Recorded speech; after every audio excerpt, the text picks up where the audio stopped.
14 फरवरी 2019 ये वो साल था जब जम्मू से श्रीनगर जा रहे काफिले पर पुलवामा में अटैक कर दिया गया, जिसमें हमारे 40 जवान जो थे वो शहीद हो गए। इसके बाद पूरा देश दुख में डूब गया। आखिर सबके मन में एक ही सवाल था कि ये हमला किसने किया, इस हमले के पीछे किसका हाथ है। जो कश्मीरी एक लेखक हैं, जब वो अपनी किताब में उन्होंने लिखा है कि कश्मीरी जो पुलवामा केस है उसको कैसे खोला गया। जब पुलवामा की इन्वेस्टिगेशन हो रही थी पुलवामा केस की, तो उन्होंने लिखा है अपनी किताब में कि कहीं से किसी सैनिक के जो उंगलियां थी वो लाई जा रही थी, कभी किसी की हड्डियां लाई जा रही थी। ये मंजर जो था वो बहुत भयानक था। वहाँ के जो प्रेजेंट टाइम के आईजी थे एसपी पानी, वो भी इस मंजर को देखकर भावुक होकर वहाँ रोने लगे। उस टाइम ये हालात बन गए थे, अगर कोई वहाँ आ रहा था तो सबके मन में एक ही सवाल था कि कहीं कोई विस्फोटक पदार्थ तो नहीं लाया, फिर से कोई विस्फोट ना करते। आखिर इस पूरी घटना को अंजाम किसने दिया था? इसमें जो 3 मेन थे, आदिल अहमद, उमर फारूक और शहीर बशीर, ये वो लोग थे जिन्होंने इस घटना को अंजाम दिया था।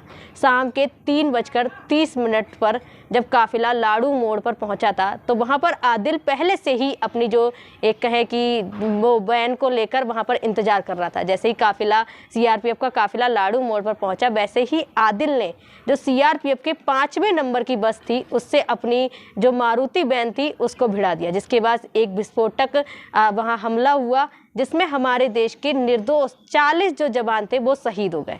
जिसके बाद सबके मन में एक ही सवाल था कि ये हमला आदिल ने क्यों किया। लेकिन मैं बता दूं, इसका जो पूरे हमले का मास्टरमाइंड था वो था रॉफ ऑस्कर, जो पाकिस्तान में बैठा था, जो आदिल का चाचा लगता था। उसने इस पूरे जो घटना प्लान था उसको प्लानिंग की थी, उसका मास्टरमाइंड था, उसने पूरी घटना को पाकिस्तान में बैठे बैठे अंजाम दिया था।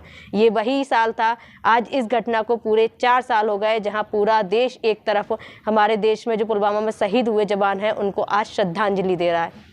खातिर जो वीर हो गए कुर्बान, उनको याद कर रहा है आज सारा हिंदुस्तान। पुलवामा में शहीद हुए उन वीरों की शहादत को बार बार मेरा नमन।